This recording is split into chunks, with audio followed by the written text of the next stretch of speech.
Mister Tollywood சேனலுக்கு உங்களை வருக என வரவேற்கிறேன். நான் இன்னைக்கு 2023 ரிலீஸ் ஆன டேஞ்சரஸ் வாட்டர்ஸ் அப்படிங்கிற ஒரு ரிவெஞ்ச் மூவியோட ஸ்டோரியை தான் சொல்ல போறேன். இந்த படத்தோட கதையும் கதைக்களமும் கொஞ்சம் வித்தியாசமா இருக்கும். ஒரு நார்மல் 15 வயசு பொண்ணு பாலியல் கடத்தல் கும்பல்கிட்ட மாட்டிக்கிறா. இவ மட்டும் தான் மாட்டிருக்காளான்னு கேட்டீங்கன்னா கிட்டத்தட்ட 20 பேருக்கு மேல அந்த கும்பல்கிட்ட மாட்டிருப்பாங்க. அந்த கும்பல் கிட்ட இருந்து 15 வயசு பொண்ணும் கூட இருந்தவங்களும் தப்பிச்சாங்களா இல்லையா, அந்த கும்பலோட தலைவன் யாரு அப்படின்னு ட்விஸ்டோட சொன்ன ஒரு படம் தான் டேஞ்சரஸ் வாட்டர்ஸ். ஓகே மக்களே, வாங்க மூவிக்குள்ள போலாம். படத்தோட ஓப்பனிங் சீன்ல ஹீரோயினை தான் காட்டுறாங்க. ஹீரோயின் மூஞ்சு முகரை எல்லாத்தையும் அடிச்சு உடைச்சு ஒரு இடத்துல உட்கார வச்சிருப்பாங்க. ஹீரோயின் அப்படியே மூஞ்சில பயங்கர பயத்தோட உட்கார்ந்துட்டு இருக்கா. அப்படியே கட் பண்ணிட்டு 1 வீக் பிஃபோர் காட்டுறாங்க. இந்த படமே ஒரு வாரத்துக்கு முன்னாடி நடந்தது சொல்ற ஒரு பிளாஷ்பேக் படம் தான். சோ ஹீரோயின் 1 வீக் முன்னாடி அவளோட வேலையெல்லாம் முடிச்சிட்டு வீட்டுக்கு வரா. வீட்டுக்கு வந்தா அவளோட அம்மாவுக்கு நாளைக்கு பர்த்டே, அதுக்காக விஷ் பண்றா. அப்ப அவளோட அம்மா, தங்கம் நான் ஒன்னு சொல்லுவேன், நீ கோச்ச கூடாது. அம்மாவுக்கு கூப்பர் அப்படிங்கிற ஒரு அங்கிளை பிடிச்சிருக்குமா, நீ மட்டும் ஓகே சொன்னீங்கன்னா அம்மா அவர் கூட கல்யாணம் பண்ணிக்கலாம்னு இருக்கிறேன்னு சொல்றா. அதுக்கு ஹீரோயின், அம்மா சூப்பர்மா, நானே இதை பத்தி உன்கிட்ட பேசலாம்னு நினைச்சேன், ஆனா அதுக்குள்ள நீயே பேசிட்டேன். யாருமா அவரு, என்னமா பண்ணிட்டு இருக்கிறான்னு சொல்லிட்டு கேட்கிறா. அதுக்கு அந்த ஆண்டி, நாளைக்கு அவர் கூட நம்ம ஒரு ட்ரிப் போறோம், நீ அதனால உன்னோட காலேஜ் அண்ட் நீ வேலை பார்க்குற இடத்துலயும் லீவ் சொல்லிரு. 2 நாள் நம்ம அவர் கூட தான் இருக்க போறோம், உனக்கு பிடிச்சா மட்டும் அவரை நான் கல்யாணம் பண்ணிக்கிறேன், நீ தான் முடிவு சொல்லணும்னு சொல்றப்போ, மா ஏமா நீ படுத்துற, நான் காலேஜுக்கு லீவ் போட முடியாது, கம்பெனிக்கு லீவ் போட முடியாது, ஏன் இப்படி டார்ச்சர் பண்றேன்னு சொல்றப்போ, ப்ளீஸ் ப்ளீஸ் அம்மாவுக்காக இன்னைக்கு ஒரு நாள் மட்டும் வாயேன், ஒரு நாள் மட்டும் லீவ் கேட்டுன்னு சொல்லி அவங்க கெஞ்சுறாங்க. ஹீரோயினும் சரின்னு சொல்லிட்டு அங்க கிளம்பிடுறா. அப்படியே கட் பண்ணிட்டு மறுநாள் காலையில கட்டுறாங்க. ஹீரோயினும் அவளோட அம்மாவும் கிளம்பி நேரா அந்த அங்கிளை போய் பார்க்க போறாங்க. அந்த அங்கிளோட பேர் தான் கூப்பர். கூப்பர் அங்கிளை மீட் பண்ண போறதுல ஹீரோயினுக்கு அந்த அளவுக்கு பெருசா இன்ட்ரெஸ்ட்லாம் கிடையாது. ஆனாலும் அம்மாவுக்காக போறான். 2 பேரும் அப்படியே போய் கூப்பர் அங்கிளை மீட் பண்ணிடுறாங்க. அப்போ ஹீரோயோட அம்மா, இருமா நான் கார்ல இருந்து பொருள் எல்லாம் எடுத்துட்டு வந்துடுறேன்னு சொல்லிட்டு போய் கார்ல இருக்கிற பொருள் எல்லாத்தையும் எடுத்துட்டு இருக்கும்போது ஒரு சடை போட்ட தாத்தா வராரு. வணக்கமா, நாங்க இங்க வாடகைக்கு போட்லாம் விட்டுட்டு இருக்கிறோம், உங்களுக்கு ஏதாவது போட் தேவைப்பட்டா சொல்லுங்க, குறைஞ்ச ரேட்லயே கம்மியா பண்ணி கொடுக்குறேன்னு சொல்றான். அதுக்கு ஹீரோயினோட அம்மா, எங்க கிட்ட ஆல்ரெடி போட் இருக்குதுங்க, எங்களுக்கு அதெல்லாம் தேவை கிடையாதுன்னு சொல்லிட்டு அங்க இருந்து போறா. இது எல்லாத்தையுமே ஹீரோயின் பாத்துக்கிட்டே இருப்போம். அடுத்த சீன்ல ஹீரோயினோட அம்மா, ஹீரோயினோட அம்மாவோட பாய் ஃப்ரெண்ட் கூப்பர் 3 பேரும் அப்படியே போட்ல அப்படியே கடலுக்குள்ள போயிட்டு இருக்காங்க. போற வழியில ஹீரோயினோட அம்மாவுக்கு பர்த்டே இல்லையா, அதனால அதை செலிப்ரேட் பண்றதுக்காக கேக்லாம் வெட்டி பயங்கரமா செலிப்ரேட் பண்றாங்க. அப்ப இந்த கூப்பர் அங்கிள் இருக்கிறான்ல, அவன் என்ன பண்றான், ஹீரோயினோட அம்மாவுக்கு ஒரு டீ-ஷர்ட்டும் ஹீரோயினுக்கு ஒரு கத்தியும் கிஃப்டா கொடுக்குறான். அந்த நேரத்துல ஹீரோயின் கூப்பர் அங்கிள் கிட்ட, அங்கிள் நீங்க என்ன வேலை பாக்குறீங்க, இதுக்கு முன்னாடி என்ன பண்ணிட்டு இருந்தீங்கன்னு சொல்லிட்டு கேட்கும்போது, அதுக்கு அந்த அங்கிள், நான் முன்னாடி போலீஸா இருந்தமா, இப்போ பிரைவேட் செக்யூரிட்டி கன்சல்டன்டா வேலை பார்த்துட்டு இருக்கிறேன், சரி வா உனக்கு போட் எப்படி ஓட்டுறதுன்னு சொல்லி கொடுக்குறேன்னு சொல்லிட்டு ஹீரோயினை கூட்டிட்டு போய் போட் ஓட்டுறதுக்கு சொல்லி கொடுக்குறான். அந்த டைம்ல ஹீரோயினோட அம்மா வளைச்சு போட்டோ எடுத்துட்டு இருக்கும்போது அந்த பாய்மர கப்பல்ல இருக்கிற கட்டை தட்டுன்னு தட்டினோடனே அவ கடல்லே கீழே விழுந்துடுறான். இதை பார்த்த கூப்பரும் ஹீரோயினும் சேர்ந்து ஹீரோயினோட அம்மாவை அப்படியே காப்பாத்திடுறாங்க. அப்ப ஹீரோயின் அம்மாவுக்கு தவட்டுறதுக்காக டவல் எடுக்கிறதுக்காக உள்ள போய் பார்க்கறான். உள்ள போய் சுத்தி தேடி பார்த்தா உள்ள நிறைய கன் இருக்குது. அதை பார்த்த உடனே ஹீரோயின் கொஞ்சம் ஷாக் ஆகுறா. இருந்தாலும் அந்த பரபரப்புல அதெல்லாம் பத்தி கவலைப்படாம நேரா டவல் எடுத்துட்டு வந்து கொடுத்துறான். டவல் எடுத்துட்டு வந்த ஹீரோயின் கிட்ட அவளோட அம்மா, ப்ளீஸ் மா என்னை மன்னிச்சிரு, உன்னோட போனை போட்டோ எடுக்கிறேன்னு சொல்லிட்டு கீழே விழும்போது தண்ணிக்குள்ளே போட்டுட்டேன், இப்போ உங்ககிட்ட போனும் கிடையாது, சாரிமான்னு சொல்லிட்டு அழுதுகிட்டே சாரி கேட்கும்போது, அம்மா நீ ஃப்ரீயா விடுமா, நீ உயிரோட வந்ததே போதுன்னு சொல்லிட்டு ஹீரோயினும் ரொம்ப ஃபீல் பண்றான். அடுத்து 3 பேரும் தூங்க போயிடுறாங்க. அப்படியே அன்னைக்கு நைட்டும் போயிருது. மறுநாள் காலையில ஹீரோயின் எந்திரிச்சு வரும்போது அவங்க அம்மாவுக்கு வந்து பீர் அடிச்சிட்டு இருப்பாங்க. அப்போ அங்க வர ஹீரோயின், அம்மா அங்க இருந்து போயிடலாமா, இங்க இருக்கவே எனக்கு சுத்தமா பிடிக்கல, வா கிளம்பி போலாம் அப்படின்னு சொல்லும்போது, இங்க பாரு தங்கம், இன்னும் 2 நாள் தான், இந்த இடம் பாரு அவ்வளவு சூப்பரா இருக்குது, இதை ரசிக்க ஆரம்பிச்சிரு அப்படின்னு சொல்றா. அப்போ அந்த இடத்துக்கு கூப்பர் வரான். கூப்பரை பார்த்த ஹீரோயின், என்ன சித்தப்பு, என்ன பெரிய பெரிய கன்லாம் வச்சிருக்கிற, என்ன மேட்டர்னு சொல்லிட்டு கேட்கிறா. அதுக்கு அவன், அது என்னோட வேலை சம்பந்தப்பட்ட கன்னுமா, அதெல்லாம் பார்த்து பயப்படாத, அதெல்லாம் ஒன்றும் செய்யாதுன்னு சொல்றப்போ, ஐயோ அதெல்லாம் பார்த்து யாரையா பயப்பட்டா, அதை வச்சு எனக்கு ஷூட் பண்ணணும்னு ஆசையா இருக்குது, அதை வச்சு சொல்லி கொடுக்குறியான்னு சொல்லி கேட்கிறா.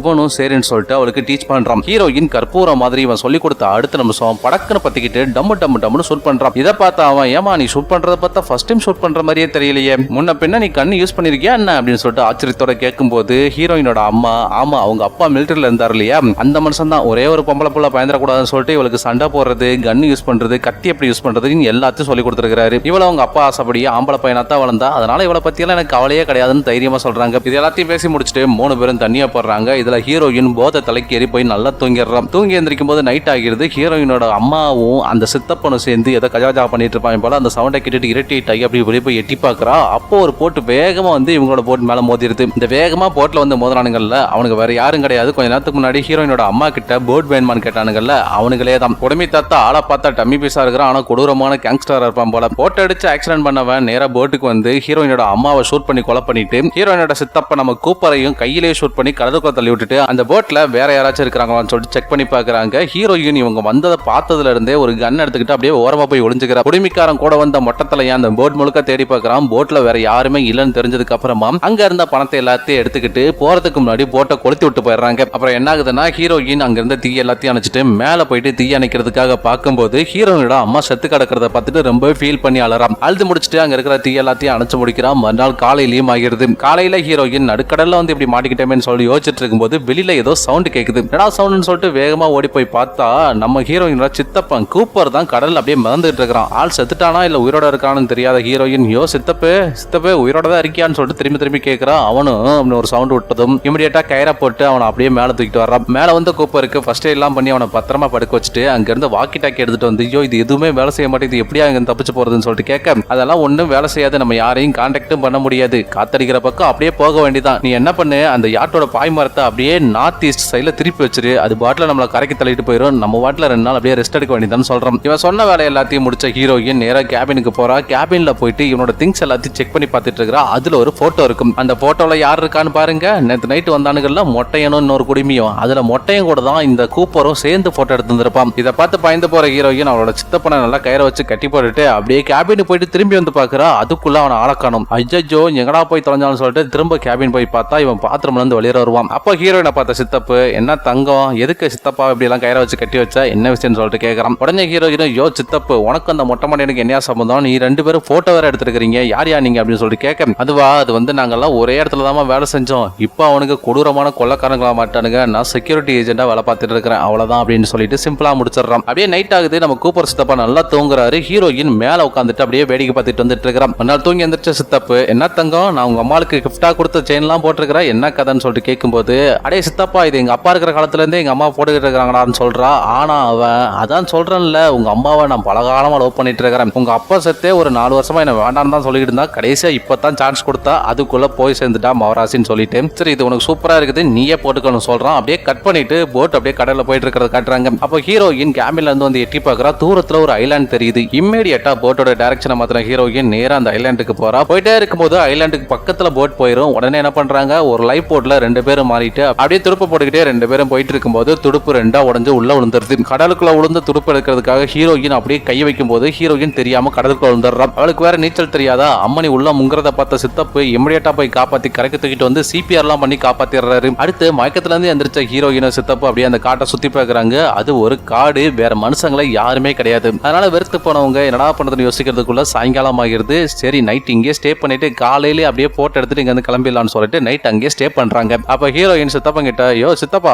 உனக்கு தான் அந்த மொட்டையனும் குடிமைக்காரனு நல்லா தெரியும்ல அவங்க எங்க இருப்பாங்கன்னு மட்டும் எனக்கு காட்டு அவங்க 2 பத்தியும் நான் கொலை பண்ணி ஆகணும்னு சொல்றான். அதுக்கு இவன் சிரிச்சுட்டு ஃபர்ஸ்ட் உனக்கு கயிறை கட்டவே ஒழுங்கா தெரியல இதுல நீ கொலை பண்ண போற ஃபர்ஸ்ட் கயிறை கட்டுறது கத்துக்கன்னு சொல்லிட்டு அவளோட கையில நல்லா கயிறை கட்டி வச்சுட்டு என்ன தங்கம் இப்படி அநியாயமா வந்து என்கிட்ட மாட்டிக்கிட்டியே உங்க அம்மால ஒண்ணு நான் சின்ன வயசுல இருந்தாலும் லவ் பண்ணல ஜஸ்ட் இப்பதான் ஒரு 2 வாரத்துக்கு முன்னாடி தான் பழக்கம் கோழி குருடா இருந்தான்னு செவிடா இருந்தான்னு குழம்பு ருசியா இருக்கான்னு பாக்குறதுக்காக தான் அந்த ட்ரிப்பே பிளான் பண்ணேன் பார்த்தா நந்தி மாதிரி குறுக்க நீ வந்து நிக்கிற கர்மமேன்னு சொல்லிட்டு உன்னோட உடம்பெல்லாம் பார்த்தேன் உன் உடம்ப பார்த்த உடனே எனக்கு ஆசை வந்துருச்சு சரி உங்க ஆத்தால கழட்டி விட்டுட்டு உன்னையே கரெக்ட் பண்ணிடலான்னு பாக்குறதுக்குள்ள உங்க ஆத்தா செத்து போயிட்டா இப்ப நீயே நான் மட்டும்தான் இருக்கிறோம் என்ன சொல்றேன்னு கேட்கும்போது ஹீரோயின் சம கடுப்பாயி அட பொம்பளை பொறுக்கி உன்னைய விட எங்க அம்மா லவ் பண்ணான்னு சொல்லி போட்டு அவனை அடி அடின்னு அடிச்சுட்டு அங்கிருந்து காட்டுக்குள்ள ஓடிடுறான். விடிய காட்டுக்குள்ள தூங்கின ஹீரோயின் விடிஞ்சதுக்கு அப்புறம் அப்படியே எந்திரிச்சு பார்த்தா அவ ஒரு பாறையோட எஜ்ஜில் நின்றுட்டு இருக்கிறா. சரி வந்த பாதையிலே திரும்பி போனா தான் நம்ம உயிரை தப்பிக்க முடியும்னு சொல்லிட்டு வந்த பாதையே திரும்பி போகும்போது கூப்பரோட கண்ணில் சிக்கிறான். அவன் கண்ட மணிக்கு ஷூட் பண்றான். ஷூட் பண்ணிக்கிட்டு இருந்த மூதேவி இவ்வளவு ஷூட் பண்ற ஆர்வத்துல பிடிக்க மறந்து அங்க இருந்து தொப்பக்கடையேன்னு கீழே வந்துடுறான். இதை பார்த்த ஹீரோயின் அடைய சித்தப்பா செத்துட்டியான்னு சொல்லிட்டு பக்கத்துல போய் பாக்குறான். மூதேவி செத்து போயிருக்க மாட்டான் கால் மட்டும் தான் உடஞ்சிருக்கும். இவ பக்கத்துல வந்ததுமே இவளை கத்தி வச்சு அட்டாக் பண்றான். ஆனாலும் ஹீரோயின் ஒரு கல் எடுத்து நெத்திலே போடுறான். அவன் அங்கே படுத்துறான். செம்மடி வாங்கின சித்தப்பு தங்கமயிலு சித்தப்பா ஏதோ தெரியாம பேசிட்டா அதெல்லாம் மன்னிச்சு விட்டுரு எப்படியாச்சும் நீங்க வந்து காப்பாத்தி கூட்டு போயிடுறு அப்பதான் நீயும் பத்திரமா கரைக்கு போக முடியும் ப்ளீஸ் என்ன காப்பாத்திரும் சொல்லும் போது இங்கே கடந்து சாவுடா நாயன்னு சொல்லிட்டு ஹீரோயின் அங்கிருந்து ஓடி போயிடுறான். லைஃப் போட்டோ எடுத்துக்கிட்ட ஹீரோயின் அப்படியே கடலுக்குள்ள போறா. தூரத்துல ஒரு கப்பல் ஒண்ணு போறதை பார்த்துட்டு அவகிட்ட இருந்து பிளார் வச்சு சிக்னல் கொடுக்குறா. பட் அது பகல் இல்லையா அந்த சிக்னல் கப்பல் இருக்கவங்களுக்கு தெரியாது அவங்க பாட்டுல போயிருவாங்க. இதனால வெறுத்து போன ஹீரோயின் என்னடா பண்றதுன்னு சொல்லிட்டு அப்படியே போட்ல படுத்து தூங்குறா. ஈவினிங் ஆகுது. ஈவினிங் டைம்ல ஒரு போட்டி இவளை நோக்கி வருது. போட்ல வந்தவங்க ஹீரோயினை காப்பாத்தி கப்பலுக்கு கூட்டு போயிடுறாங்க. கப்பலுக்கு போனதும் ஹீரோயினுக்கு நிறைய சாப்பிட கொடுக்குறாங்க. அடடா என்ன ஒரு மனிதநேயம் அப்படின்னு யோசிக்கிறதுக்குள்ள அங்க இருக்கிற எல்லா பயிலும் ஹீரோயினும் அப்படியே உரிச்சு திங்கிற மாதிரி பாக்குறாங்க. அது எல்லாத்தையும் பார்த்த ஹீரோயின் ஒரு மாதிரி பயத்தோடய சாப்பிட்டுட்டு இருக்கும்போது ஒரு பொண்ணு அங்க வர வந்தவ ஃபுல் போதையில ஹீரோயினை பார்த்து என்ன தொழிலுக்கு புதுசா ஒருத்தி அரைக்கிறீங்க போல இதுக்கப்புறம் என்னையெல்லாம் கண்டுக்கவே மாட்டீங்க ஒரே ஜாலிதான் போகணும்னு சொல்றா. ஹீரோயினுக்கு ஒரு மாதிரி கருக்குன்னு ஆகுது. அப்போ ஒரு மொட்டையை வந்து அந்த போதையில இருக்க பொண்ணை கூட்டு போறான். அந்த மொட்டையனை பார்த்ததுமே ஹீரோயினுக்கு செம காண்டாகுது. இந்த மொட்டையை யாருன்னா ஹீரோயினோட அம்மாவை போட்டு தள்ளுறதுக்கு குடிமைக்காரன் கூட வந்திருப்பான்ல அவனே தான். அவனை பார்த்ததுமே செம காண்டாகிற ஹீரோயின் எதையுமே வெளியில காட்டிக்காம அப்படியே அமைதியா இருந்துட்டு அங்க இருந்தவங்க கிட்ட நான் குளிச்சு 3 நாள் ஆகுது, நான் போய் குளிச்சுட்டு வந்துடுறேன்னு சொல்லிட்டு போய் குளிச்சுட்டு ஒரு விபச்சாரி மாதிரி ட்ரெஸ் பண்ணிட்டு நேரா கேப்டன் ரூம் போறா. அங்க கேப்டனும் மொட்டையும் அதுக்கப்புறம் இன்னொருத்தன் 3 பேர் இருந்துட்டு இருப்பாங்க. மொட்டையை இவ வரத பார்த்ததுமே இங்கெல்லாம் வரக்கூடாது, நீ முதல்ல வெளில போன்னு சொல்றான். ஆனா கேப்டன் இவளோட அழகை பார்த்து மயங்கி நீ வரலாம் தங்கம், நீ வா அப்படின்னு சொல்லி அப்படியே உள்ள கொட்டுக்கிறான். உள்ள போன ஹீரோயின் கேப்டன் நாக்குல எச்சி ஊறுற மாதிரி பேசுறா. இதை பார்த்த உடனே மத்த மொட்டையனையும் இன்னொருத்தனையும் வெளில போங்கடான்னு சொல்லி வெளியே தட்டி விட்டுருவான். அவனுக்கு வெளியில போனதுமே ஹீரோயின் கேப்டன் கிட்ட என்னை காப்பாத்துனதுக்கு ரொம்ப ரொம்ப தேங்க்ஸ், உங்களை மாதிரி யாருங்கெல்லாம் இருக்க போய் தான் இந்த நாட்டுல மழையே பெய்யுதுன்னு சொல்றா. அதுக்கு கேப்டன் உன்னே மாதிரி பொண்ணுங்கள்லாம் காப்பாத்துறதுக்கு அப்படியே கொடுத்து வச்சிருக்கணுமா, இப்ப பாரு நீ எனக்கே சேவை பண்றதுக்கு வந்திருக்க, இதெல்லாம் நினைச்சு பார்க்கும்போது எனக்கே ரொம்ப பெருமையா இருக்குன்னு சொல்றான். அப்போ ஹீரோயின் என்னோட காலில் லைட்டா அடிபட்டிருக்கு, உங்ககிட்ட ஏதாவது மெடிசன் இருக்கான்னு கேட்கறா. இவனும் இருக்க இந்த எடுத்துட்டு வரேன்னு சொல்லிட்டு மெடிசன் எடுக்க போறான். அந்த கேப்ல அங்க இருந்து ஒரு ஸ்பேனர் ஒன்னு எடுத்துக்கிட்டு கேப்டன் பின்னாடி திரும்பி நிற்கும் போது அவனோட தலையிலே அடிச்சு கொடூரமா கொலை பண்றான். எதுக்காக சம்பந்தமே இல்லாம கேப்டனை கொலை பண்றான் அப்படின்னு கேட்டீங்கன்னா, இந்த கேப்டன், கூப்பர் சித்தப்பா, குடுமி தாத்தா, அதுக்கப்புறம் இந்த மொட்டத்தலையன் எல்லாரும் ஒரே குரூப் தான். சோ மொட்டத்தலையனை பார்த்த உடனே அவனை கொலை பண்றதுக்கு முடிவு பண்ணி அதுக்கு முன்னாடி இங்க இருக்கிற எல்லாத்தையும் கொலை பண்ணா மட்டும்தான் அவனை கொலை பண்ணிட்டு இங்க தப்பிக்க முடியும் அப்படிங்கிறதுக்காகத்தான் ஒவ்வொருத்தனையா கொலை பண்ண ஆரம்பிக்கிறான். கேப்டனை கொலை பண்ணி முடிச்சுட்டு கொஞ்ச நேரத்துக்கு முன்னாடி போதையில வந்துச்சுல அந்த பொண்ணு போய் மீட் பண்றான். அந்த பொண்ணு தான் இவங்க யாரு என்னங்கிறத ஃபுல்லா ரிவீல் பண்றான். ஆக்சுவலி இந்த குரூப் யாருன்னு கேட்டீங்கன்னா, சின்ன சின்ன பொண்ணுங்க எல்லாத்தையும் கடத்தி பெரிய பெரிய பணக்கார முதலைகள்லாம் இருப்பாங்கல்ல, அந்த பணக்கார முதலைகளுக்கு விருந்தாக்குறது தான் இவங்களோட வேலையை. இதை கேட்டதுமே ஹீரோயின் ஷாக் ஆயிட்டு சரி வா இங்க இருந்து தப்பிச்சு போயிடலான்னு சொல்லும் போது, இங்க நான் மட்டும் கிடையாது இன்னும் நிறைய பொண்ணுங்க இருக்காங்க, அவங்களை எல்லாம் காப்பாற்றணும்னா இந்த கப்பல்ல இருக்கிற 6 பேர்த்த கொலை பண்ணா மட்டும் தான் நம்ம இங்க இருந்து தப்பிக்க முடியும். அதனால ஃபர்ஸ்ட் அவங்கள கொலை பண்ணுங்க, இன்கேஸ் என்னை பிடிச்சிட்டாங்கன்னா அடிச்சே கொலை பண்றாங்க, அதனால நான் வரமாட்டேன்னு சொன்னதும் சரி நீ வர வேண்டாம், இந்த கப்பல்ல கன் எல்லாம் எங்க வச்சிருக்காங்கன்னு மட்டும் சொல்லு, மத்த எல்லாத்தையும் நான் பாத்துக்கிறேன்னு சொல்லிட்டு கன் எல்லாம் எங்க இருக்குதோ அந்த லொகேஷன் தெரிஞ்சுக்கிட்டு நேரா அந்த லொகேஷனுக்கு போய் ஒரு கன் எடுத்துக்கிறான். இவ கன்னை திருடுறத பார்த்த மத்தவனுக்கு இமிடியேட்டா அட்டாக் ஆரம்பிச்சிடுறாங்க. ஹீரோயின் ஒவ்வொருத்தனையா போட்டு தள்ள ஆரம்பிச்சிடறான். அந்த கப்பல்ல வேலை பார்க்குற ஒரே ஒரு பொண்ணு மட்டும் ஹீரோயின் கூட சரியமலுக்கு நிக்கிறா. ஆனாலும் ஹீரோயின் ஆர்மி ஆபீசர் பொண்ணு இல்லையா, அவங்க அப்பா கத்து கொடுத்த வித்தை எல்லாத்தையும் இறக்கி அந்த பொண்ணையும் போட்டு தள்ளிட்டு நேரா அந்த பொண்ணுங்க எல்லாத்தையும் அடைச்சு வச்சிருக்க ரூமுக்கு போய் பார்க்கறான். அங்க எல்லாரும் அப்பாடான்னு சொல்லிட்டு பெருமூச்சு விடுறதுக்குள்ள மொட்டை என் ஹீரோயினோட தலையிலேயே வந்து கண்ண வைக்கிறான். அதை பார்த்து பயந்து போன ஹீரோயின் என்னடான்னு திரும்பி பார்க்கறதுக்குள்ள மொட்டையை இவ்வளவு போட்டு சம்மடி அடிச்சிருவான். சரி ஹீரோயினோட சொல்லி முடிய போதுன்னு நம்மளும் ஆவலா பார்த்துட்டு இருக்கும்போது திடீர்னு அங்க வர்ற அந்த போதக்கை பொண்ணு மொட்டையின தலையிலேயே அடிச்சதும் ஹீரோயின் எப்படியோ கஷ்டப்பட்டு மொட்டையின சங்கிலே ஷூட் பண்றான். மொட்டையை ஸ்பாட்லேயே சுத்தறான். மொட்டையின கொலை பண்ண ஹீரோயின் அப்பாடா எல்லாம் நாய் செத்துட்டாங்க, இதுக்கப்புறம் நமக்கு பிரச்சனை இல்லைன்னு சொல்லிட்டு நேரா ரேடியோ ரூம் போயிட்டு போலீஸ்க்கு இன்ஃபார்ம் பண்றதுக்காக போறான். அங்க போனா நம்ம தலைவன் கூப்பர் அங்க வந்து நிக்கிறான். அவனை பார்த்த ஹீரோயின் யோ நீ இன்னும் சாகலையான்னு சொல்லி கேட்கும்போது அவளை பலார்னு ஒரு அரைஞ்சிட்டு ஏண்டி நீ எல்லாம் ஒரு ஆளு, நீ எல்லாம் நான் கொண்டு முடியுமா, நான் தாண்டி இந்த குரூப்புக்கே தலைவன், உன்னைய வச்சு நான் பெருசா பிசினஸ் பண்ணலான்னு பார்த்தா நீ என்னையவே படுத்தல பாக்குறியான்னு சொல்லி போட்டு சம்மாடி அடிச்சிடறான். ஹீரோயின் அப்படியே படியில எல்லாம் உருண்டு மயங்கி விழுந்துடுறான். சரி நான் மயங்கிருச்சு கடைசியா படுத்தலிட வேண்டியதான்னு சொல்லிட்டு கன் எடுத்துட்டு அவளை ஷூட் பண்றதுக்காக திரும்பி பாக்குறான். ஹீரோயினை காணும். இவ ஒருத்தி ஐஸ் பாய் விளையாடுற நேரமா அதுன்னு சொல்லிட்டு அப்படியே மெல்ல நொண்டி நடந்து போயிட்டு அவளை தேடி போறான். ஒரு இடத்துல ஹீரோயினோட அம்மா செயின்னு சொல்லிட்டு ஹீரோயின் கழுத்துல போடுந்தால அந்த செயின் ஒரு இடத்துல தொங்கிட்டு இருக்கும். அதை பார்த்து நம்ம கூப்பர் சித்தப்பா அடாடா தங்க குட்டி நீங்க தான் இருக்குன்னு எனக்கு தெரிஞ்சு போச்சு, வெளியில வான்னு சொல்லிட்டு பக்கத்துல போறான். அப்போ சடனா அவன் மூஞ்சில யார் ஃபுல் ஃபோர்ஸ்ல அடிக்குது. அவன் அப்படியே மல்லாக்க விழுந்து கிடக்கும் போது டக்குன்னு அவன் மேல ஏறி உட்கார்ந்த ஹீரோயின் இவன் கிஃப்டா ஒரு கத்தி கொடுத்தான்ல அதே கத்தியை வச்சு அவனோட இதயத்திலேயே அப்படியே ஒரு ஓட்ட போடுறா. அவன் ஸ்பாட்லயே சத்து போயிடுறான். எல்லாத்தையும் கொலை பண்ணிட்டு ஹீரோயின் அக்கடான்னு உட்காந்துட்டு இருப்பா. அப்ப அங்க வர போதக்கை பொண்ணு ஹீரோயின் கிட்ட நீங்க எல்லாத்தையும் காப்பாத்திட்ட, நம்ம கரைக்கு போக போதும், தூரத்துல வந்து வெளிச்சம் தெரியுதுன்னு சொன்னதும் 2 பேரும் மேல போய் பாக்குறாங்க. தூரமா வந்து லைட் தெரியுது. அப்படியே கட் பண்ணிட்டு போலீஸ் ஸ்டேஷன்ல காட்டுறாங்க. இதைத்தான் ஃபர்ஸ்ட் சீனா பார்த்திருப்போம். போலீஸ் ஹீரோயினோட அசாத்திய திறமையை பார்த்து என்ன நடந்துச்சு எது நடந்துச்சுன்னு எல்லாத்தையும் டீட்டெயிலா விசாரிக்கிறாங்க. விசாரிச்சு முடிச்சுட்டு ஒன்ன மாதிரி தாமா ஒவ்வொரு பொண்ணுமே இருக்கணும், நீ காப்பாத்தினல எல்லா பொண்ணுங்களும் அவங்க அம்மா அப்பா கூட போய் சேர்ந்துட்டாங்க, நீயும் இதுக்கப்புறம் நல்லபடியா உன் வாழ்க்கையை வாழணும்னு சொல்லிட்டு போலீஸ் அங்கிருந்து போறான். ஹீரோயினும் அப்படியே மூஞ்ச சேடா வச்சுக்கிறா. படமும் முடியுது. அவ்வளவுதான் படம் முடிஞ்சது. அடுத்து ஒரு நல்ல மூவியோட வந்து உங்களை சந்திக்கிறேன். நன்றி வணக்கம்.